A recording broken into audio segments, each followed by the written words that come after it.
hi. Is it just me or is May flying by? Right now, when I'm making this video, it is the 19th and it seems like the month just started. Time is just flying so fast. And I was thinking, what can I bring as a video for the channel that's going to be interesting and possibly engage or start or stimulate conversation with the viewers? And I don't like just making update videos, but for right now, I'm going to give you this update and then I have some things planned for the future. So let me tell you what's in the works. I have a new jingle that I'm working with somebody on the Fiverr network to make for the intro and outro for this channel. I'm trying to put it together. You probably heard it on this video. The images, the graphics will probably change. I'll continue to work on that. I also, because some years ago when I was a student, I made an animatic and it got quite some views and people liked it. And I haven't pursued animation in quite a long time.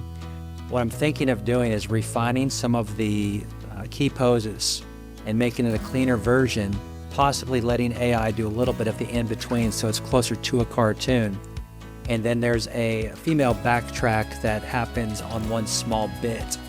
And I'm just gonna reach out to the same network of artists I find on Fiverr that are willing to do that, because it might be a lot of fun just to put that out so people can enjoy it. That's kind of a little side project. My arm is doing better. My elbow's bending more regular and my hand is moving. My wrist is giving me less pain. And I haven't returned to the gym yet, but that's coming very, very soon. Don't know if I'll be jumping straight into doing push-ups, but they will come back. I might be doing a video very soon on learning how to learn. Yeah, it turns out that some of the students in my class seem to learn very quickly and some of them learn at a much slower pace. And I may have taken it for granted that what I used when I was growing up to learn might not be widely known or taught now, especially with the advent of all this technology. Remember that technology can help if it's used like a tool to assist in getting you better results more consistently or faster. But it should not replace the process. And so some of the things I'm talking about, if you're familiar with flashcards, okay, that requires a little bit of tactile contact because we learn through many senses, not just reading something. It's also what we speak, we write. Memory tricks we can do with ourselves on our own to memorize things like vocabulary or even grammar rules. Anything you want to learn, there's a way to do it. So I'm thinking about making a very short video, and I will be making it for the children primarily, but I can post it on the channel too if people would find that useful. I've been learning a lot about how to weight cameras as well as do some rigging as I'm looking to the future for possible work as a videographer. These are things I have to be familiar with, so I've been building out rigs, practicing using it in different scenarios. So that's been a big factor lately. Something, I'm a person who prays, and one of the prayer things I've had lately is just, stay or go. I'm here in China. Originally, my contract was supposed to be up in October, and I was just gonna fill up that contract and get out of here. I'm not married to, or I don't have to stay in China. I'm not in love with where I'm at right now. I'm not telling you it is bad. Every country has its goods and its bads. My school I was working with here got sold and purchased by somebody else. So my visa paperwork's being redone right now.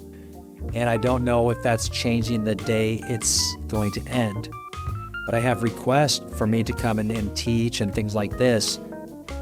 It seems like every week there's more people who are requesting me. And they've already booked out some of the dates pretty far in advance. So I do have to put a stop to it at some place. I have to admit, the number of hours I have to work for what I can earn here is a nice ratio. The downside is, of course, nobody speaks English for the most part. My social existence is kind of nil because all I'm doing is working. So last week they had a summit where President Trump came and met Mr. Xi of China. And I'm down here in Shenzhen, so I'm nowhere close to where they were meeting. But there's some funny things about the meeting. I was very surprised. I was surprised how passive and gentle and kind Trump behaved compared to his usual rhetoric. I expected a little bit more buoyancy, and just being kind of the way we're used to seeing him behave at times. He can be very formal and businesslike when he wants to. He has that mechanism to go either way. I thought maybe the leader of China sort of led by an insult, which was a bit strange, but obviously it didn't ruffle Trump's feathers too much, so he didn't react strongly on it. But there's all these little things that are a little bit humorous. Like, if you didn't know, the president here is quite a bit shorter than President Trump. And all the optics with the cameras, they position them in ways to, with your vantage point, make him look as tall or taller than Trump. When they go to sit on some chairs, they gave Trump a chair where the cushion kind of slumped, and they gave in Mr. Xi's chair some extra padding, and it's a stiff cushion, and he's like sitting upright, all proper. But if you don't believe me that his chair was pretty high, look at the picture. Look under his feet and you will see a shadow. His legs are literally dangling. So to me, this is humorous. Not saying anything is bad, but it is so important for the image to be the big man that all of these little things were done. So in all honesty, I don't know if any fruit, any good thing came out of that summit. I'm pretty sure the demands were just from China for the U.S. to stay off of Taiwan if there's a conflict. I'm certain that was probably the headliner for them. The U.S. was interested in making some kind of trades and negotiations and forward looking to the future. I don't think if those talks went very far because they were at an impasse when it came to Taiwan. I'm not super educated or up to the whatever caliber to know why they couldn't have just figured that out before traveling all the way here, unless it was just for the optics, for like a media sensation of the two countries. I'll be honest, they don't speak kindly of America usually. To see a flag other than China waving here in this country is odd. I mean, they don't allow it. So right before Trump shows up, all of a sudden they have all these flags out. And they put on this nice facade while he was here. They didn't mention much of the summit or his visit or show his picture like in their paper, except on the first day of the summit. But leading up to it, he gets a little sideline mention that he's coming, but it really just focuses on other things in the country, where I know in other venues it would have been a big deal and they would have promoted it, but this was kind of suppressed. And it's what you get when you live in a country where all of the internet information going in, coming out is highly monitored and controlled. So for better or for worse, it happened. I'm happy that the two leaders spoke and they could at least sit down and have a civil conversation. I would hate to think there would be a meltdown or anything that would escalate tensions between countries even further. So that's a positive. And if that's all the summit did, okay, show the world that they can talk, they can get along. Fine. Maybe next time Xi will come to the U.S. and they can host him. It's a crazy world we live in. I don't want to get too caught up in the politics. There are some views that I have I'd love to share. I have even filmed a few videos I haven't put on this channel because they were a little too political. And I'm wondering if I should make another channel that speaks to that, but I haven't fully made up my mind on it. One aspect of making a decision if I'm going to make any channel that does speak about things political is, would I do it while I am still living here in China, or wait until after I'm outside of China? Just because the repercussions can be swift and severe. So it's always something to keep in mind. I do want to say one final update that's a big deal to me personally. One of the highlights of at least this month, maybe even this year, happened today. I spoke to my sister. So if she's watching this video, shout out to Sadie. It has been years since I spoke to her, and she's on my mind a lot because, of course, that's my only sister. And I wondered if everything was okay, if something had happened to her. And I reached out the way I always do. I go through the little Facebook Messenger because I know she prefers it this way. And I didn't get any contact. That's not new.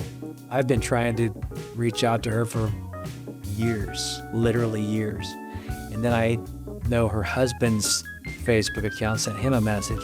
I even made a couple phone calls, and my sister called me back.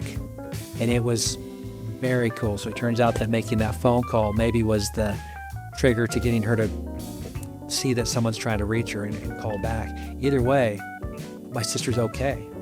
And not everything's great because life happens, but she's alive and she's making progress, endeavoring to do what her goals are to do. And so that is the best news I've had in a long time, because when things are not known, it's in the gray.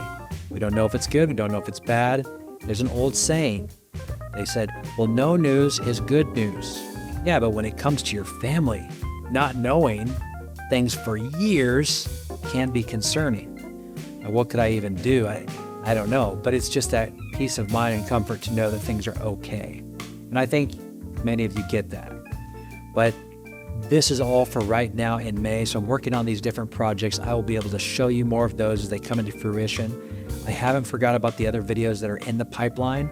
Now that my arm is working and my schedule is getting a little bit more systematic, then I should be able to tackle that. So I hope to share the progress with you. I would love to hear about your goals, your progress, maybe even your struggles, so that we can work together to find a solution that is good for you and getting you to that next step in whatever project you're working on. So I do hope you enjoyed what you got here today. Keep tuning in. I'll keep trying to bring you stuff that's interesting and compelling. And your feedback in the comments is going to help guide me on things that you're interested in learning about or working together on. Till next time, create your world.